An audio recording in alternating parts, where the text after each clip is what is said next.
দেখেই চিনে ফেলেছি আমার কাগজ।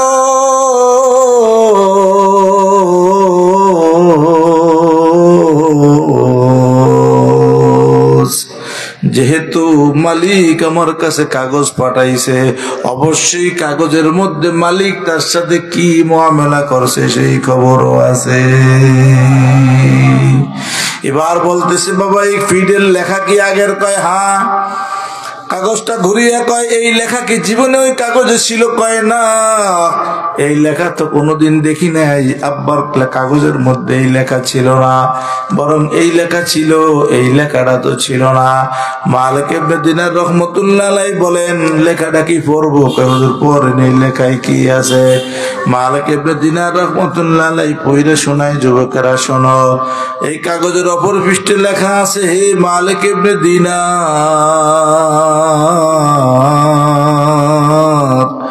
তুমি আমার নবীর সত্যবাণী লোকটার কাছে পৌঁছাইলা।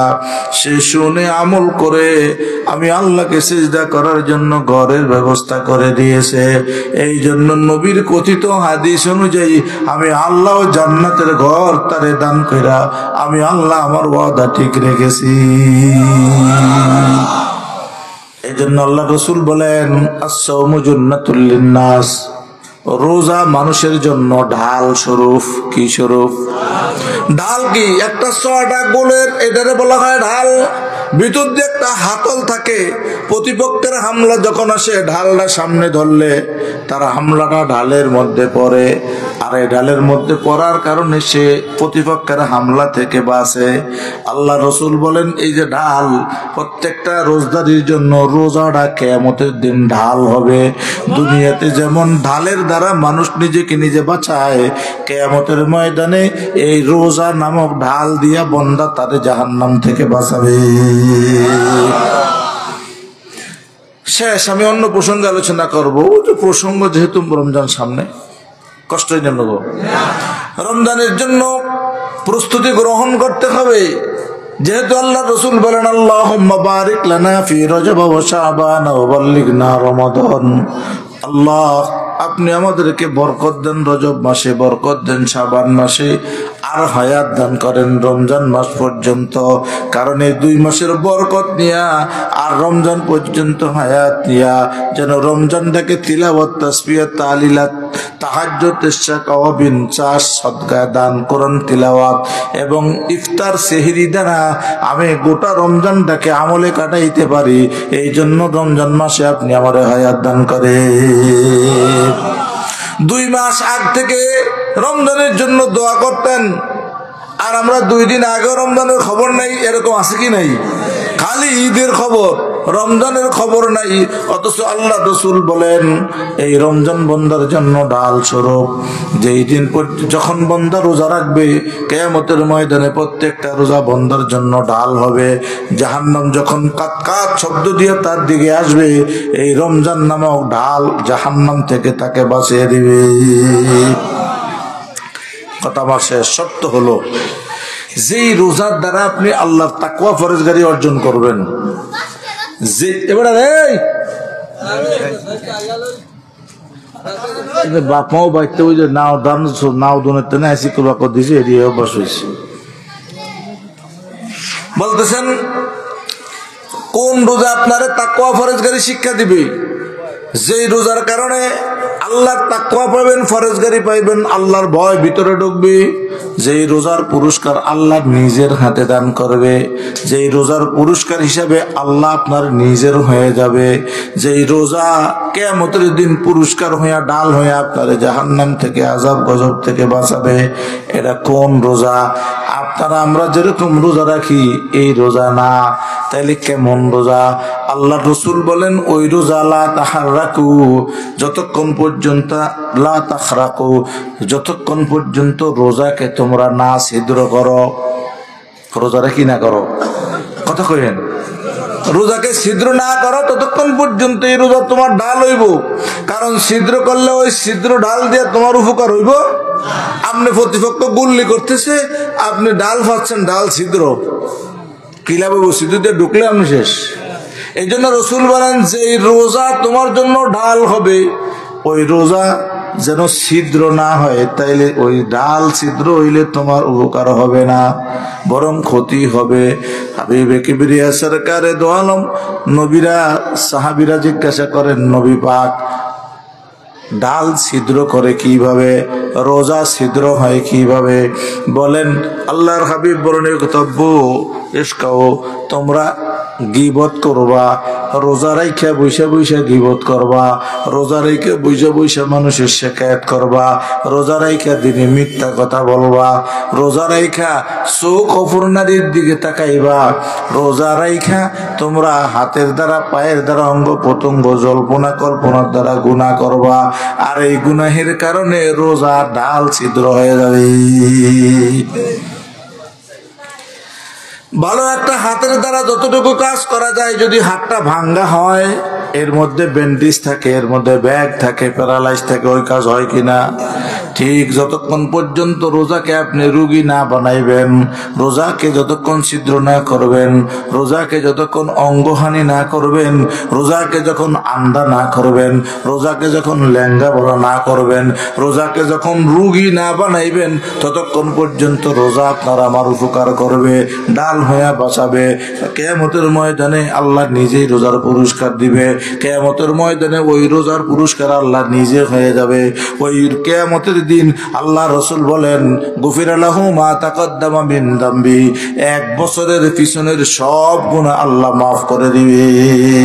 মান সামা রমাদানা ঈমানান ওয়া ইহতিসাবা, যেই ব্যক্তি রমজান মাসে রোজা রাখবে ঈমান অবস্থায় আমরা মুমিন ইমানদার, আর ইহতিসাবান গুনাহ থেকে বাঁচার জন্য, অর্থাৎ সওয়াবের উদ্দেশ্যে কেউ রোজা রাখবে, আল্লাহ রাসূল বলেন গুফিরা লাহু মা তাকদ্দামা মিন যামবি, 24 সালে যত গুনাহ হইছে, এই রমজানের আগে 45 হিজরিতে যত গুনাহ হইছে, এই 46 হিজরিতে সব গুনাহ আল্লাহ রোজার দ্বারা তারাবির দ্বারা মাফ করে দিয়েছে। এখন সেই রোজা কেমন হবে? নবী বলেন সেই রোজা যেন অঙ্গহানি না হয়। যেমন একজন মানুষের হাত পা চারটার মধ্যে দুইটা নাই, একটা নাই, তিনটা নাই, আছে যা ভাঙ্গা, আছে যা প্যারালাইজ, অকেজ, এই অকেজ মানুষটা যেমন কোনো কাজে লাগে না, এর যেরকম দিয়া পূর্ণাঙ্গ মানুষের মতো কাজ নেওয়া যায় না। তোমার রোজাকে যদি গীবতের দ্বারা অঙ্গহানি করে দাও, এই অঙ্গহানি রোজা কিয়ামতের দিন তোমার পূর্ণ রোজার মতো বাঁচাইতে পারবে না। তোমার রোজা যদি শিকায়াতের দ্বারা, মিথ্যা রটনার দ্বারা, হারাম মালের ইফতারির দ্বারা, খোঁজা মাগা তাহাকিক না করে যার তার ইফতার পাইয়া দামসে খাইছে, এমনকি বাঙালি সারাদিন রোজা রাখে, আরে মুসলমান ইফতারের সময় ইফতার খাইয়া হোটেল থেকে বিল না দিয়ে চলে আসে, রোজা রাখছে সারাদিন। হেরেজি গেল, রোজা রাখছো, তারাবি পড়বা, কষ্ট করছো সারাদিন উপবাস, চায়ের দোকানে ইফতার খাইছো, বিল দাও নাইকা, কয় নাও ভাই, বিল দিয়ে কি লাভ হইব, সেহেরি যে খাইছি সেটাও তো আরেকজনের মাল ছিল। আছে না নাই? বহুত বহুত শত শত না নাই? এই জন্য আল্লাহ রাসূল বলেন, যতক্ষণ পর্যন্ত তোমরা রোজাকে মিথ্যার দ্বারা না ভাঙবা, রোজাকে শিকায়তের দ্বারা, গীবতের দ্বারা, চোখের গুনার দ্বারা, মুখের বেহায়াত ফালতু অকেজো কাজের দ্বারা রোজাকে ছিদ্র না করবা, অঙ্গহানি না করবা, রোজারে কানা না করবা, বড়া না করবা, রোজারে পাগল না বানাইবা, ততক্ষণ পর্যন্ত পরিপূর্ণ রোজা যদি রাখো, ওই রোজা কিয়ামতের দিন আল্লাহ কয়, এই রোজার পুরস্কার বন্দার আমি নিজে যে বলবো, তো রোজার পুরস্কার আমি আল্লাহ। এজন্য সামনে 2-4 দিন পরেই তো রমজান, হয়তো রোববারে প্রথম রোজা হইতে পারে, শনিবারে তারাবি, চান আগে ভাগে উঠলে শুক্রবার, তো সম্ভাবনা বেশি শনিবারে, বাকিটা আল্লাহর উপরে।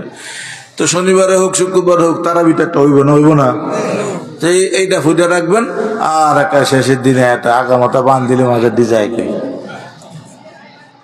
এই জন্য আল্লাহ তাআলা যে রোজা এবং যে তারাবির দ্বারা আল্লাহর নৈকট্য অর্জন করা যায়, যেভাবে আমলে আমাদের রমজানের জন্য আল্লাহ খুশি, আমাদেরকে আমল করার তৌফিক দান করেন। একটু রমজান সামনে হিসাবে একটু কথা বললাম, কষ্ট তো আর হয় না বেশি। আল্লাহ রাব্বুল আলামিন গতকালকের মতো আমাদেরকে আজকে এনে বসাইছেন যেই মাহফিলে, এই মাহফিল সম্পর্কে পোস্টারিং করা হয়েছে। এটা হলো বাইতুল মুকাররম জামে মসজিদ। আলহাজ নুরুল হক নুরানি মাদ্রাসার উদ্যোগে মাহফিল। ভাইরা জিজ্ঞাসা করেছি মাহফিলটা কেন হয়, উদ্দেশ্যটা কি? তো ওনারা বলছেন উদ্দেশ্য হলো এই মসজিদ ঘরটা ভাঙ্গা মসজিদ ঘরটার ছাদ করব। আল্লাহ তাআলার বান্দারা কোরআন শুনবেন, হাদিস শুনবেন, কিতাব শুনবেন, ওডুকার কয় নাই, মনটা নরম হইব। এরপরে আল্লাহর ঘরের জন্য কিছু সাহায্য সহযোগিতা করব, এটা দিয়েই আল্লাহর ঘরের ফাউন্ডেশন আর ছাদের কাজ শুরু হবে। আল্লাহ কবুল করুন, জোরে বলেন আমিন। এটা কি আপনারা একমত হতে? এটা হোক, এটা শান্ত সবাই। কেন চাইবেন বলেন? বাইতুল্লাহ আল্লাহর ঘর খানায়ে কাবা যখন তৈরি করা হলো, আউয়ালু বাইতুম উযিয়া লিন-নাসি লাল্লাযী বিবাক্কাতা মুবারাকাতুন, আল্লাহ রাব্বুল আলামিন বলেন পৃথিবীর জমিনে সর্বপ্রথম ঘর আল্লাহর ঘর হইল বাইতুল্লাহ। আউয়ালু বাইতিন উযিয়া লিন-নাস, সর্বপ্রথম যেই ঘরটা মানুষের জন্য তৈরি করা হয়েছে, লাল্লাযী বিবাক্কাতা, এটা হইল মক্কায় অর্থাৎ মক্কা শরীফের ঘর।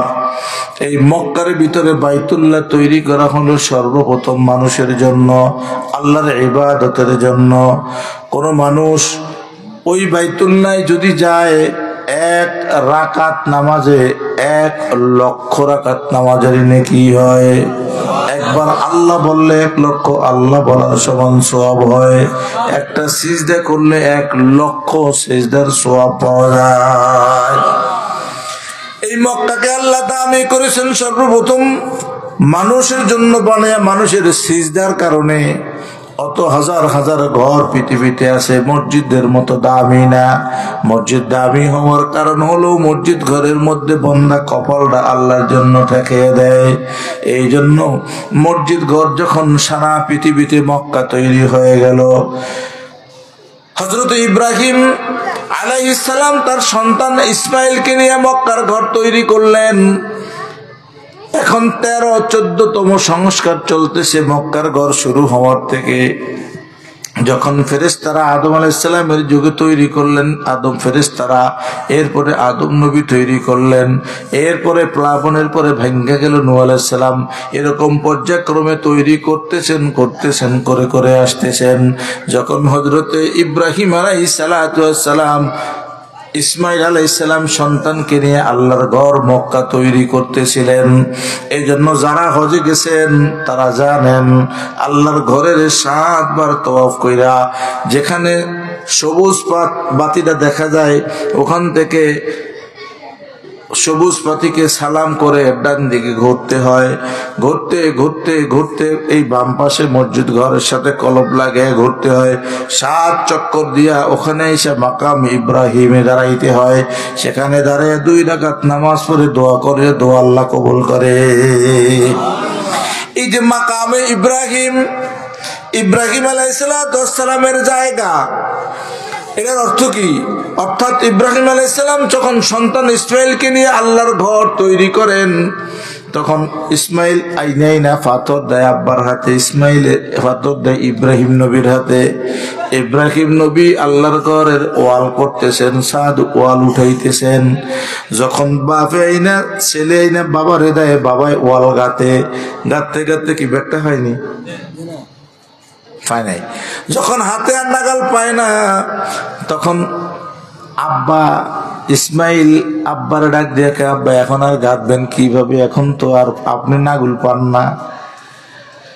ইব্রাহিম আলাইহিস সালাম কয় তুমি পাথর নিয়ে আসো, ওইটার ব্যবস্থা করবে আল্লাহ। যখন নাকি ইসমাইল আইনা পাথর দিলেন, তিনি পাথরটা নিচে রেখে দাঁড়াইলেন, বলেন আবার পাথর নিয়ে আসো। এবার যখন তিনি নিয়ে পাথর আনলেন, ইব্রাহিম নবীর হাতে দিলেন, যেই জায়গা পর্যন্ত উঠলে পাথরে ওয়ালে লাগার পাবে, আল্লাহর পয়গম্বরের পায়ের নিচের পাথর উপরের দিকে লিফটের মতো উঠা শুরু করে দিয়েছে। ঠিক চতুর্পাশে ঘুরে ঘুরে লিফট পাথর দিয়ে তিনি পুরা ছাদ পর্যন্ত ওয়াল উঠিয়ে দিলেন। এরপরে ইব্রাহিম আলাইহিস সালামের পায়ের নিচের পাথর জমিতে রামলেন। ওখানে দাঁড়ায়া আল্লাহর পয়গম্বর শুকরিয়া তান 2 রাকাত নামাজ পড়ে দোয়া করে চলে গেলেন। ওই পাথরটা ইব্রাহিম নবীর পায়ের দাগ সহকারে পাথরটা আজ পর্যন্ত সেই জায়গায় আছে। দেখবেন চতুর্পাশে গোল্ডেন কালারের খাঁচা দিয়ে উঁচা করে রেখেছে। ওখানে আরব দেশের মতুয়ারা পুলিশেরা পাহারাদারি করে যেন মানুষ শুইতে না পারে, সুমা না দেয়, শিরক না হয়, গুনাহ না হয়, আবেগ প্রবণ যেন মানুষ হইয়া উপরিয়া ঝাঁপিয়া না পড়ে, এই জন্য তারা পাহারাদারি করে দাঁড়িয়ে দাঁড়িয়ে। তবে পাশে নামাজ পড়তে দেয়, চাইতে দেয়। দেখবেন 2.5 থেকে 3 ইঞ্চি ওই পাথরটার উপরে ইব্রাহিম পয়গম্বরের পাওটা যে ঢুকে গেছে, 5টা আঙ্গুলি সহ পায়ের গোড়ালি মরিয়া ভিতরের ফাট রগ রেশা এমনকি পায়ের দাগগুলো সহ এখন পর্যন্ত আল্লাহ সিনারি ওই স্মৃতি সেই মাকামে ইব্রাহিম নামক পাথরে রেখে দিয়েছে। বাবা ভাই বন্ধু বলতেছিলাম, ওই মাকামে ইব্রাহিম পাথর দিয়ে যখন সারা ঘর তৈরি করেছে, আল্লাহ রাব্বুল আলামিনের বান্দা ইব্রাহিম আলাইহিস সালাতু ওয়াস সালাম চলে গেলেন। এইভাবে সংস্কার হইতে হইতে তুর্কিস্তানের লোকেরা তুর্কি বাচ্চাও সংস্কার করছে, যেটা নিয়ে এখন মামলা চলতেছে ওই সিনসিনারি নিয়ে, সেগুলো ভিন্ন কথা। যখন আদম আলাইহিস সালাতু ওয়াস সালাম এর যুগে উনি আল্লাহ পাকের ফেরেশতাদেরকে নিয়ে জান্নাতের এই নমুনা আল্লাহ পাকের ঘর বাইতুল্লাহ তৈরি করলেন। তৈরি করে আদম আলাইহিস সালাতু ওয়াস সালাম বাড়িতে গেলেন, বাসায় গেলেন। আয়েশা দেখতেছেন উচ্ছিষ্ট যতগুলি পাথর ছিল ঘরের কাজ করার পরে কিছু কাঠবাস থাকে, বিল্ডিং ঘর তৈরি করলে কিছু ধুলি বালি সুরি কণা খোয়া মোয়া ঈদের গুড়াগাড়া থাকে না, যে এখানে কিছু পড়ে আছে।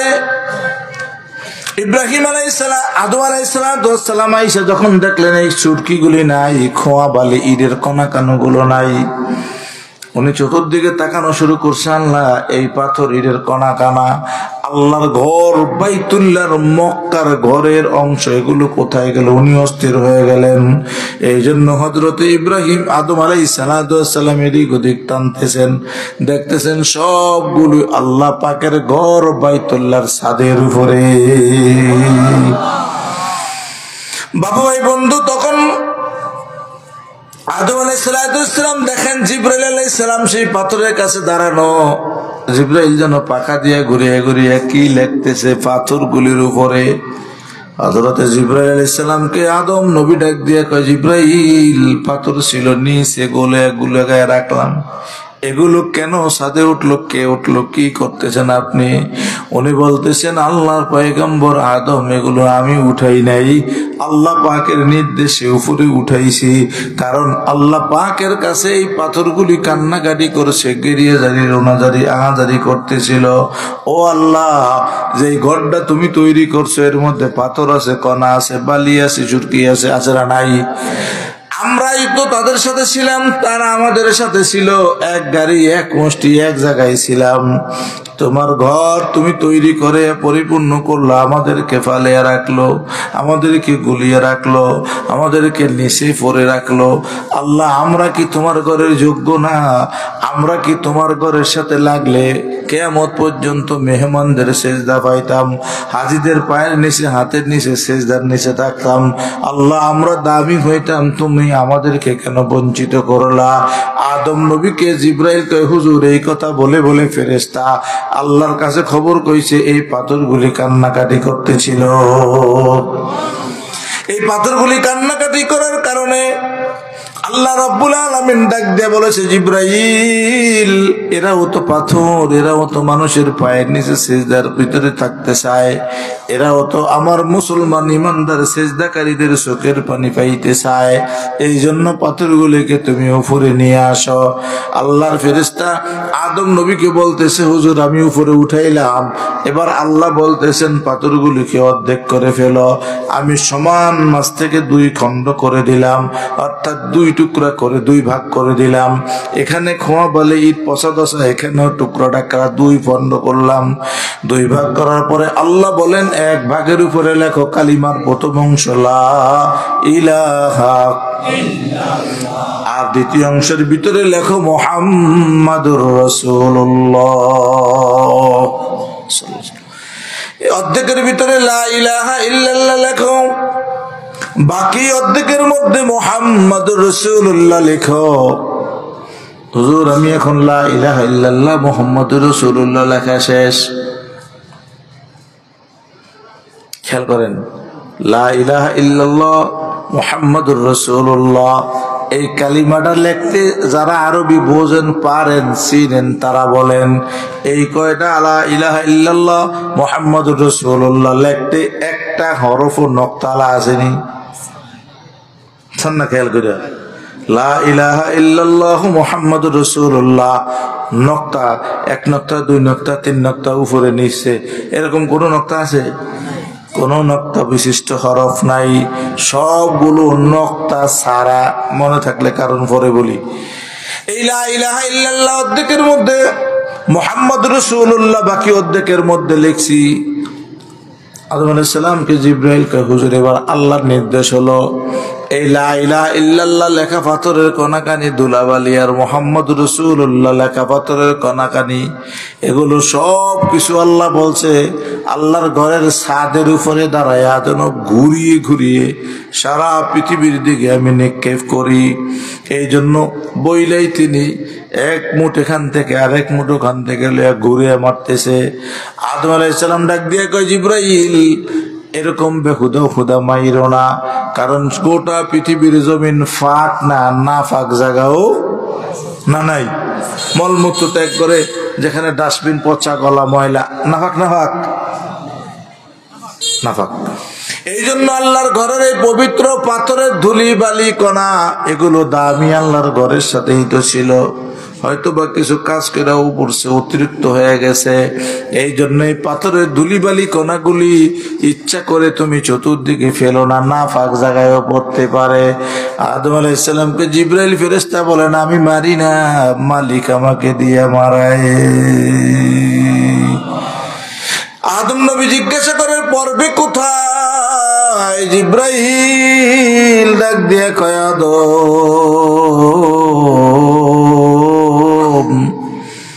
এই পাথরগুলি আমার কাজ মারা, যার যেখানে যেটা যেখানে পড়বে আল্লাহ যেই জায়গায় ফালাবে পছন্দ করবে সেই সিদ্ধান্ত আল্লাহ। এই লা ইলাহা ইল্লাল্লাহ লেখা পাথরগুলি যেই জায়গায় আল্লাহ পছন্দ করে সারা পৃথিবীতে ফালিয়ে দিবে। মুহাম্মাদুর রাসূলুল্লাহ লেখা পাথর যেখানে সেখানে আল্লাহ পৌঁছিয়ে দিবে। আদম নবী জিজ্ঞাসা করে, এর মধ্যে রহস্য কি, গুপ্ত কথা কি? আদম আলাইহিস সালামকে জিবরাইল ডাক দিয়ে কয়, আদম এই লা ইলাহা ইল্লাল্লাহ লেখা পাথর যেই জায়গায় আমি মারার পরে আল্লাহ পছন্দ করবেন যেই জায়গাটার মধ্যে, ওই পাথরটা গিয়ে সেই জায়গায় পড়বে। কিয়ামতের পূর্ব পর্যন্ত যেই কোনো এক সময় আল্লাহ তাআলার ঘর, মসজিদ ওই জায়গায় তৈরি হবে, কারণ এটা আল্লাহর ঘরের অংশ। এটাও বাইতুল্লাহ আল্লাহর ঘর, ওইটাও বাইতুল্লাহ মক্কা আল্লাহর ঘর।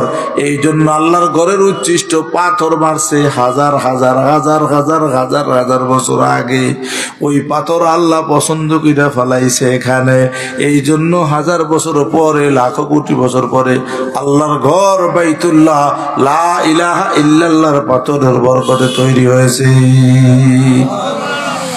মুহাম্মাদুর রাসূলুল্লাহ লেখা পাথর নিক্ষেপ করার পরে যেই জায়গাকে আল্লাহ পছন্দ করেছে, ভালো লেগেছে, ওই জায়গায় মুহাম্মাদুর রাসূলুল্লাহর পাথর পড়ছে। কিয়ামতের আগে, আজ না হয় কাল, হাজার বছর আগে পরে মাঝে যখন আল্লাহ কবুল করে, ওই জায়গার মধ্যে মুহাম্মাদুর রাসূলুল্লাহ, এই মুহাম্মাদুর রাসূলুল্লাহর পাথরের দ্বারা আল্লাহ নুরুল হক নুরানি মাদ্রাসা আল্লাহ তৈরি করেছে। সার কথা হলো, লা ইলাহা ইল্লাল্লাহ লেখা পাথরের অংশ ধুলিবালি কণা যেই জায়গায় আল্লাহ ফালাইছে, ওই জায়গার ভিতরে মসজিদ তৈরি হবে। আর যেই জায়গায় মুহাম্মাদুর রাসূলুল্লাহর পাথর পড়ছে ওই জায়গায় আল্লাহর নবীর ঘর তৈরি হবে। অতএব বোঝা যায়, যেখানে একটা সেখানে একটা পড়ছে, আর যেখানে দুইটা পড়ছে সেখানে দুইটা ঘরই আল্লাহ কবুল করেছে। এই মুহাম্মাদুর রাসূলুল্লাহর ঘর লা ইলাহা ইল্লাল্লাহর ঘর আল্লাহর রাসূল বলেন তৈরি যদি হয় কি হবে? ক্বালান নবী সাল্লাল্লাহু আলাইহি ওয়াসাল্লাম মান বানা লিল্লাহি মসজিদান ফিদ দুনিয়া বানাল্লাহু লাহু বাইতান ফিল আখিরাহ।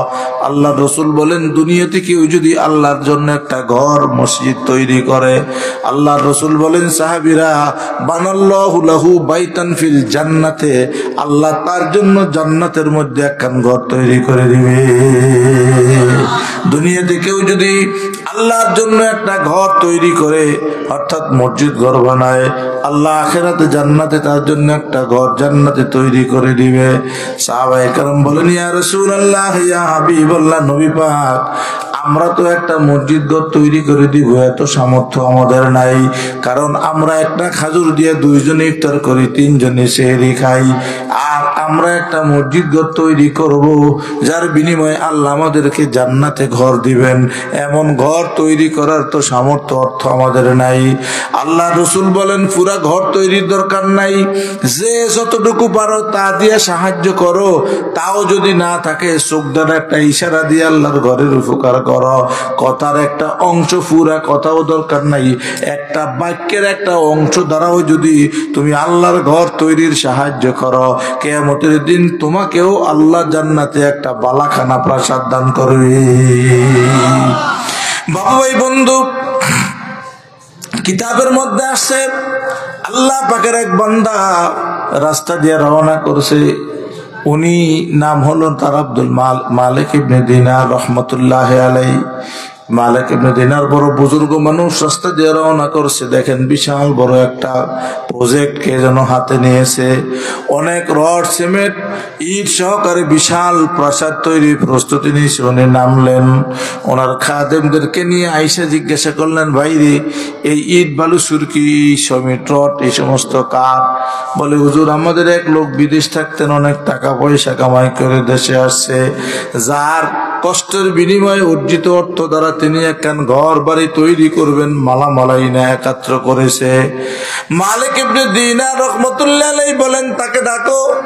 যখন ডাকা হলো, বুজুর্গ মানুষ সালাম কালাম করে কথা বলে তারে বললেন ভাইরে আজকে দুনিয়াতেই প্রাসাদ তৈরি করবা, একদিন এই ঘরের থেকে সাদা কাপড় পইরা তোমার বের হওয়া লাগবে, কবরের জগতে ঢোকা লাগবে, ওই দিন এই ঘর তোমার কাজে লাগবে না। এই জন্য আখেরাতে পরকালে তোমার একটা ঘর নির্মাণ করা দরকার। বলো দরকার কিনা? লোকটাই কয় যে মালিক ইবনে দিনার রহমতুল্লাহ আলাইহি ডাক দিয়ে বলতেছেন ভাইরে তাইলে আমি তোমাকে একটা কথা বলি, আল্লাহ রাসূল বলেছেন মান বানা লিল্লাহি মসজিদান ফিদ দুনিয়া বানাল্লাহু লাহু বাইতান ফিল জান্নাহ। কেউ দুনিয়াতে যদি আল্লাহর জন্য একখান ঘর তৈরি করে, কিয়ামতে আল্লাহ তারে জান্নাত দান করবে। এই জন্য তোমার এই যে সমস্ত মালামালগুলি একত্র করেছ, এই মালামালগুলো দিয়া তুমি আল্লাহ পাকের ইবাদতের জন্য, বান্দাদের জন্য একখান মসজিদ তৈরি করে দাও। মালিক ইবনে দিনার রহমতুল্লাহ আলাইহি লোকটা ডাক দিয়ে হুজুর জীবনে কষ্ট করে ঘাম ঝরে অর্থ দিয়ে বিদেশ প্রবাসে থেকে টাকা এনে বাড়ি ঘর নির্মাণ করব, আপনি বলতেছেন এগুলো আল্লাহর ঘর তৈরি করে দিতে? তবে হুজুর আমি পারি, এগুলো আল্লাহর ঘরের জন্য আমি দান করে জীবনে করে ঘরে থাইকেই মরব, এতে আমার দুঃখ নাই। তবে সত্য হলো আপনি যে বলছেন দুনিয়াতে কেউ আল্লাহর ঘর তৈরি করে দিলে আল্লাহ তারে জান্নাতের ঘর দিবে, এই কথাটা আপনি লেখা দস্তখত দিয়ে যদি একখান কাগজ দিতে পারেন, আমি আল্লাহর ঘরের জন্য সব দান করে দিলাম। শর্ত হলে আপনি লেখা দেওয়া লাগবে। হাদিস সত্য না মিথ্যা? লিখতে অসুবিধা আছে?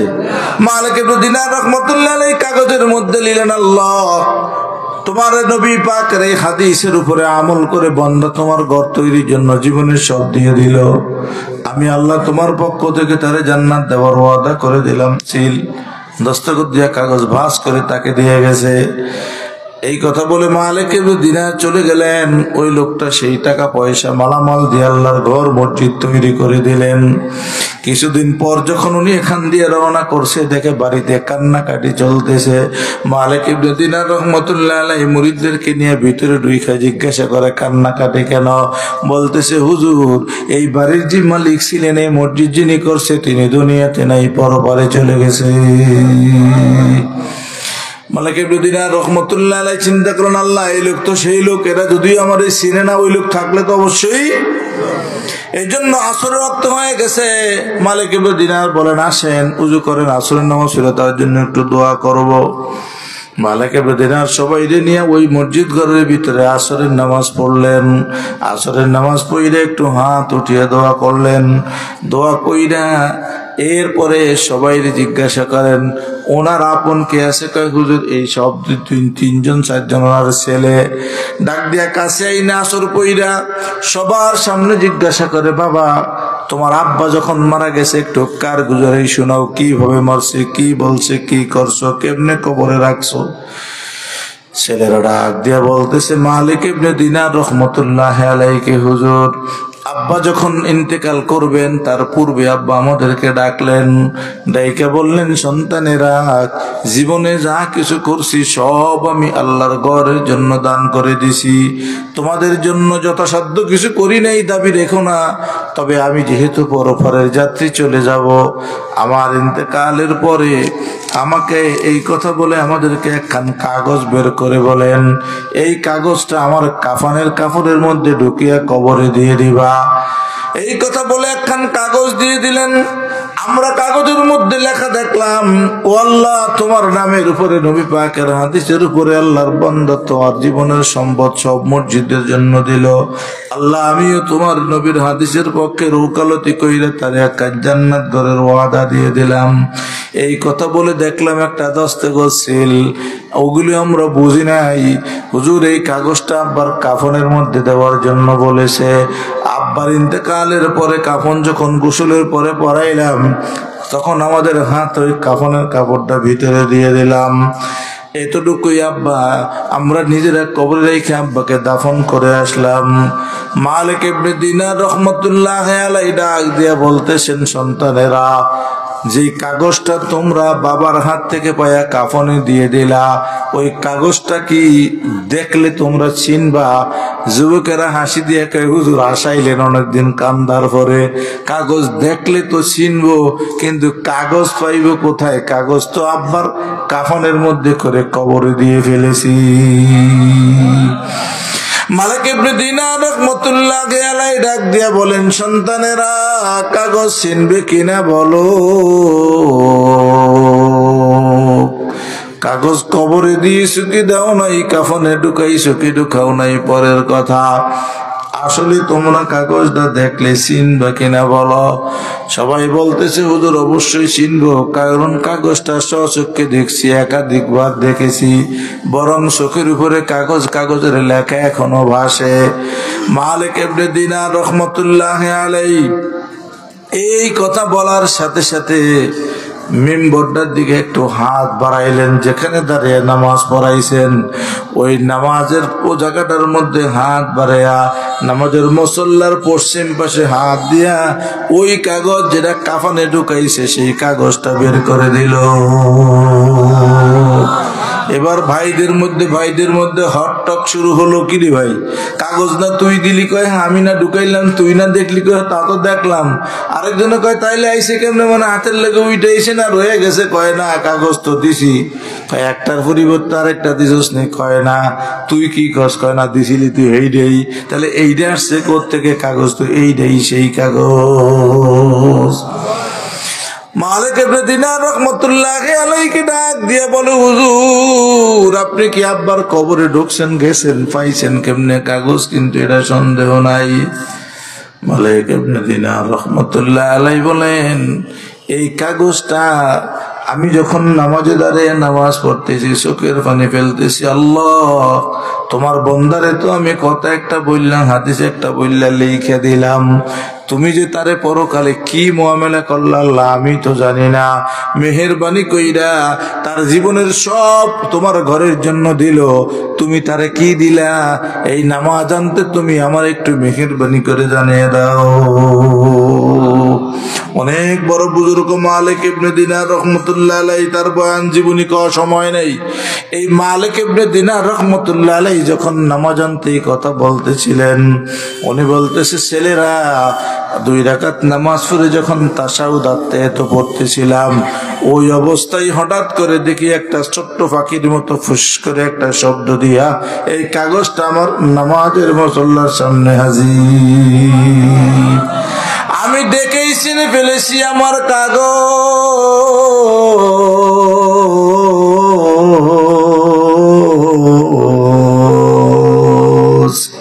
যেহেতু মালিক আমার কাছে কাগজ পাঠাইছে, অবশ্যই কাগজের মধ্যে মালিক তার সাথে কি মুআমালা করছে সেই খবরও আছে।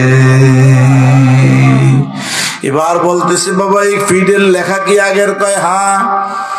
কাগজটা ঘুরিয়ে কয়, এই লেখা কি জীবনে ওই কাগজে ছিল? কয় না, এই লেখা তো কোনোদিন দেখি নাই। আব্বার কাগজের মধ্যে এই লেখা ছিল না, বরং এই লেখা ছিল, এই লেখাটা তো ছিল না। মালিক ইবনে দিনার রহমতুল্লাহ আলাইহি বলেন, লেখাটা কি পড়বো? কাগজের পড়েন, এই লেখায় কি আছে? মালিক ইবনে দিনার রহমতুল্লাহ আলাইহি পড়ে শোনায়, যুবকেরা শোনো, এই কাগজের অপর পৃষ্ঠে লেখা আছে, হে মালিক ইবনে দিনার,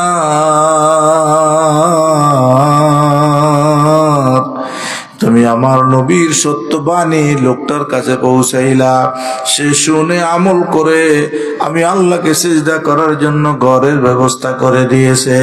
এই জন্য নবীর কথিত হাদিস অনুযায়ী আমি আল্লাহ জান্নাতের ঘর তারে দান কইরা আমি আল্লাহ আমার ওয়াদা ঠিক রেখেছি।